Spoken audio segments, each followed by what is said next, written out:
ਨਵੀਂ ਬਹਾਰ, ਇਸ਼ਕ ਦੀ ਨਵੀਂ ਨਵੀਂ ਬਹਾਰ, ਇਸ਼ਕ ਦੀ ਨਵੀਂ ਨਵੀਂ ਬਹਾਰ। ਜਾਂ ਮੈਂ ਸਬਕ ਇਸ਼ਕ ਦਾ ਪੜ੍ਹਿਆ, ਮਸਜਿਦ ਕੋਲੋਂ ਜਿਉੜਾ ਡਰਿਆ, ਤੇਰੇ ਜਾ ਠਾਕੁਰ ਦੇ ਵੜਿਆ, ਜਿੱਥੇ ਵੱਜਦੇ ਨਾਦ ਹਜ਼ਾਰ। ਇਸ਼ਕ ਦੀ ਨਵੀਂ ਬਹਾਰ ਕਿ ਬੰਦਾ ਉਸ ਅਲਸਤੀ ਦੇ ਵਿੱਚ ਕਿੱਥੇ ਦਾ ਕਿੱਥੇ ਚਲਾ ਜਾਂਦਾ ਹੈ, ਲੋਕੀ ਸੋਚਦੇ ਨੇ ਕਿ ਇਹ ਕੀ ਕਰ ਰਿਹਾ।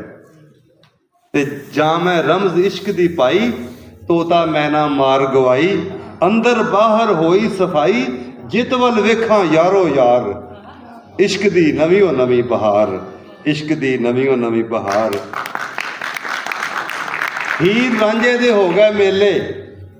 ਅੱਛਾ, ਸਾਡੇ ਸੂਫੀ ਨਾ ਹੀਰ ਵੀ ਬਣਦੇ ਨੇ, ਫਕੀਰ ਜਿਹਨੇ ਨਾ ਉਹ ਆਪ ਹੀਰ ਬਣ ਜਾਂਦੇ ਨੇ, ਜ਼ਿੰਦਗੀ ਬਣ ਜਾਂਦੇ ਨੇ, ਤੇ ਰਾਂਝਾ ਰੱਬ ਨੂੰ ਰਾਂਝਾ ਕਹਿੰਦੇ ਨੇ ਸਾਰੇ ਫਕੀਰ। ਹੀਰ ਰਾਂਝੇ ਦੇ ਹੋ ਗਏ ਮੇਲੇ, ਤੇ ਭੁੱਲੀ ਹੀਰ ਢੁਢੇਂਦੀ ਬੇਲੇ, ਤੇ ਰਾਂਝਾ ਯਾਰ ਬੁੱਕਲ ਵਿੱਚ ਖੇਲੇ। ਮੈਨੂੰ ਸੁੱਧ ਰਹੀ ਨਾ ਸਾਰ, ਇਸ਼ਕ ਦੀ ਨਵੀਂ ਬਹਾਰ। ਤੇ ਬੈਦ ਕੁਰਾਨਾ ਪੜ੍ਹ ਥੱਕੇ, ਸਜਦੇ ਕਰਦਿਆਂ ਘਸ ਗਏ ਮੱਥੇ। ਨਾ ਰੱਬ ਤੀਰਥ ਨਾ ਰੱਬ ਮੱਕੇ, ਜਿਸ ਪਾਇਆ ਤਿਸ ਨੂਰ ਅਨਵਾਰ। ਇਸ਼ਕ ਦੀ ਨਵੀਂ ਬਹਾਰ। ਤੇ ਅੱਗੋਂ ਕਹਿੰਦੇ ਨੇ ਫੂਕ ਮਸੱਲਾ ਭੰਨ ਸੱਟ ਲੋਟਾ, ਨਾ ਫੜ ਤਸਬੀ ਆਸਾ ਸੋਟਾ। ਆਸ਼ਿਕ ਕਹਿੰਦੇ ਦੇ ਹੋਕਾ, ਤਰਕ ਹਲਾਲੋਂ ਖਾ ਮੁਰਦਾਰ। ਇਹ ਰਮਜ਼ਾਂ ਨੇ ਬੜੀਆਂ ਬਰੀਕ। ਇਸ਼ਕ ਦੀ ਨਵੀਂ ਬਹਾਰ।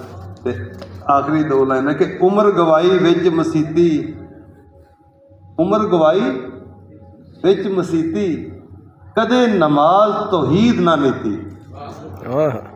ਕਦੇ ਨਮਾਜ਼ ਉਮਰ ਗਵਾਈ ਵਿੱਚ ਮਸੀਤੀ, ਅੰਦਰ ਭਰਿਆ ਨਾਲ ਪਲੀਤੀ, ਕਦੇ ਨਮਾਜ਼ ਤੌਹੀਦ ਨਾ ਨੀਤੀ।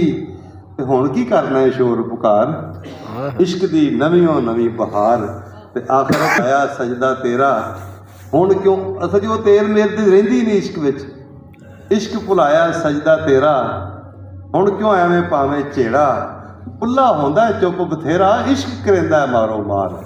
ਇਸ਼ਕ ਦੀ ਨਵੀਂ ਬਹਾਰ, ਇਸ਼ਕ ਦੀ ਨਵੀਂ ਬਹਾਰ। ਸੋ ਇਸ਼ਕ ਦੇ ਉੱਤੇ ਇਸ ਫਿਕਰ ਫਲਸਫੇ ਤੇ ਡਾਕਟਰ ਸਾਹਿਬਾਂ ਦਾ ਕੰਮ ਹੈ।